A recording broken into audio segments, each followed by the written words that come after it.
Alright, what is up, guys? We are back. Finally back with Claymore chapter 150. Man, it's been a while since I've said that, but we're back. Let's finish this thing off, man. Um I'm excited to see the finale. I'm also really sad, man. I'm really sad. But let's get into it because last chapter ended off with a pretty crazy sort of ending with seeing the silhouette of Teresa, Claire saying that it's time to awaken the one who is like truly inside me or something along those lines. Um, yeah, and I'm really curious to see where this is gonna go. So let's see. There's the whole matter of Priscilla and Cassandra essentially becoming one, which is also insane. So let's get into it, man. Um, all right, chapter 150, Silver-Eyed Warriors, part one. All right. All right, so there's Kronos going up against Helen, I think. Yeah. Are you all right? Cynthia, Uma, you're still alive? Man, they're all pretty beat up though. What's this? What's this Yoma energy? What are they sensing right now? Dude, what are they sensing right now? Did Cassandra, okay, I was about to say Cassandra literally got like a mouthful of Miria, but thankfully, Phantom Myriad, she got out of there. Claire? No, it's similar, but count the wounded soldiers. If any remain unaccounted for, we scour the rubble for them. Dude, everyone is sensing this. What are those warriors doing? It's massive but quiet. Actually, I can't confirm its size, and there's Galatea and Dietrich. It's like merely glimpsing the still surface of a sea. Galatea should recognize this, right? Um, Whose Yoma energy is this? No one possesses such energy. Dude, look at this page. Oh my god.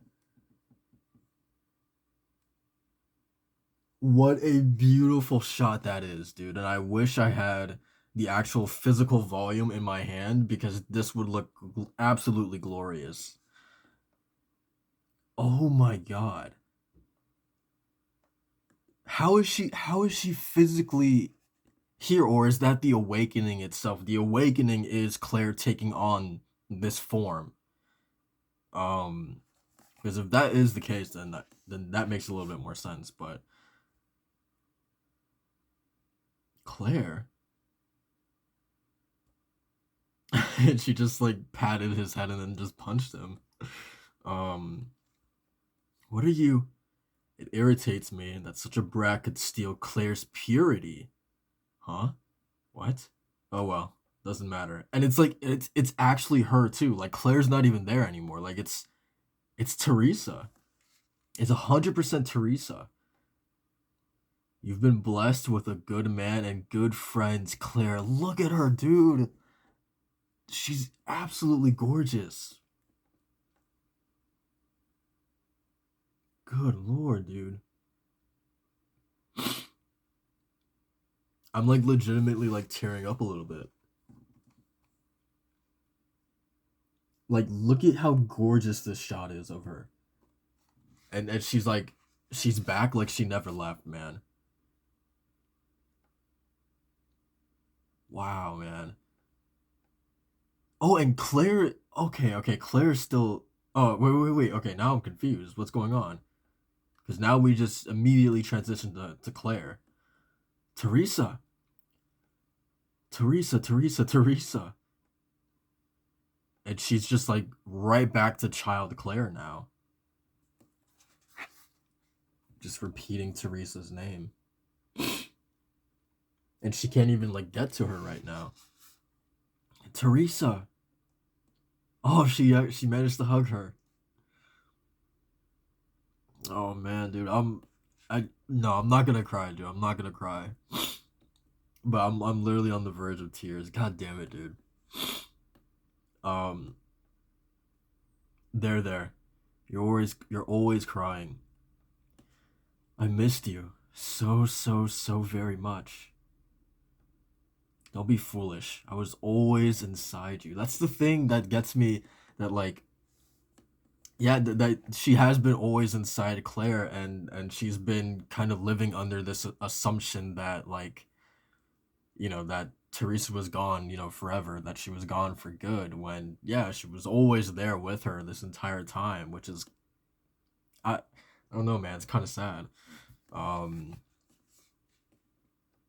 yeah, I guess so. But I and she's never prior to this moment, she's never been able to actually get into contact with her or have a conversation with her either, right? Um, hmm. You become a warrior, even though I wanted you to find a happiness of your own. But yes, I broke my promise. I said I would stay with you. No, that's not what I mean. You got weak because you met me. If it weren't for me, you wouldn't have died. That's not true.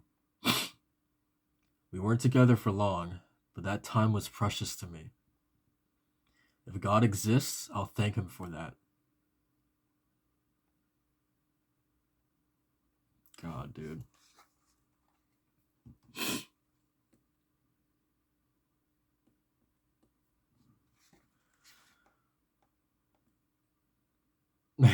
Claire's just crying, man. It's been I don't even remember the last time I saw Claire, like kid Claire, you know what I mean? Like this version of her.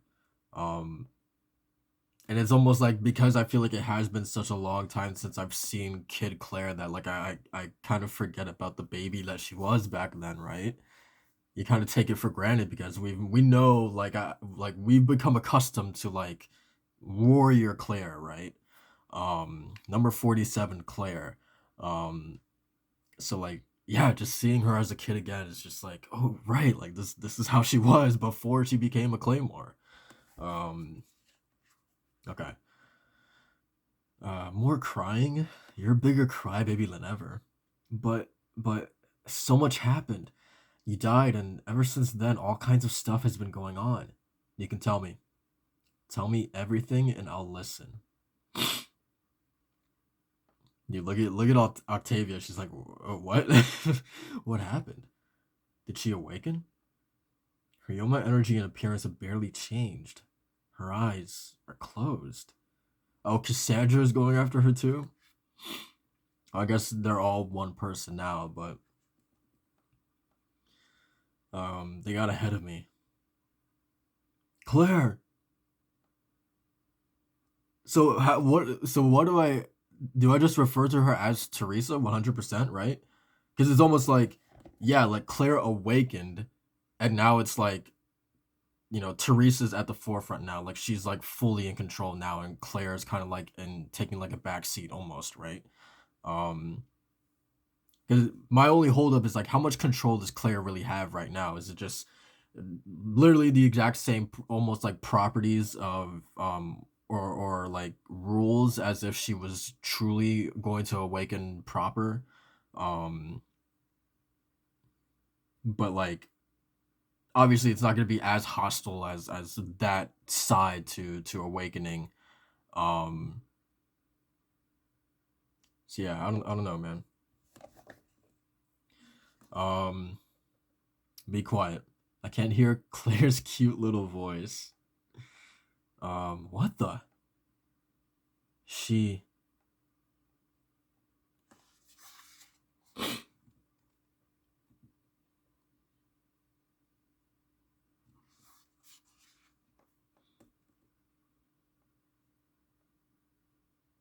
Oh my god, look at Priscilla. I was excited to see what was Priscilla's reaction to all of this. Teresa. While we've been apart, you've gotten ugly. It's time for me to finish this. I'll turn you into dust, Priscilla. Man,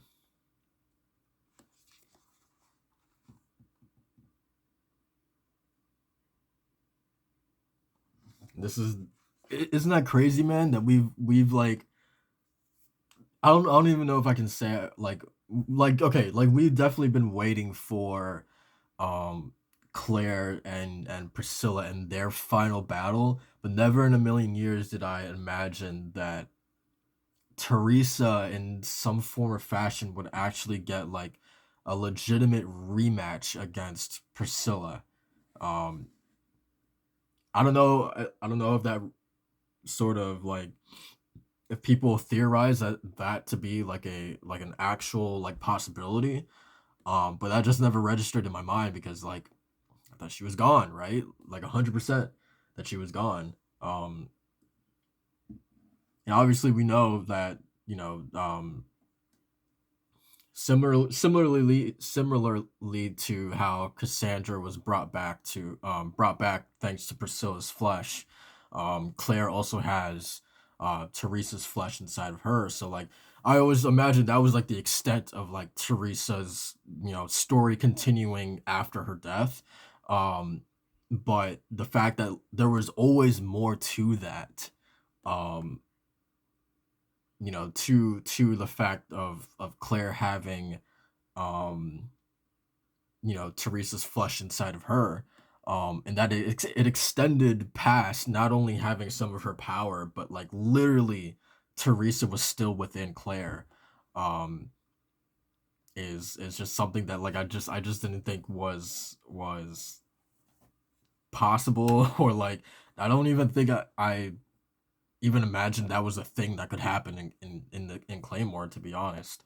um but at the same time I'm more than anything like aside from Teresa being the one to get the chance, the opportunity to take out Priscilla, like even though I'm so excited for that, um just the fact that both Claire and Teresa are gonna have closure, um is like, well, that's another question that this kind of brings up, is that like once Claire has awakened, like how is not only her, how is she going to be after this awakening?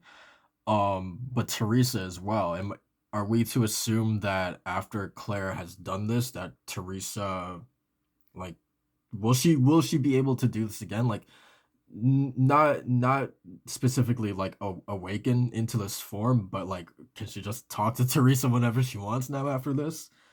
Can this only be done through awakening? um yeah, I don't know, like I have so many questions.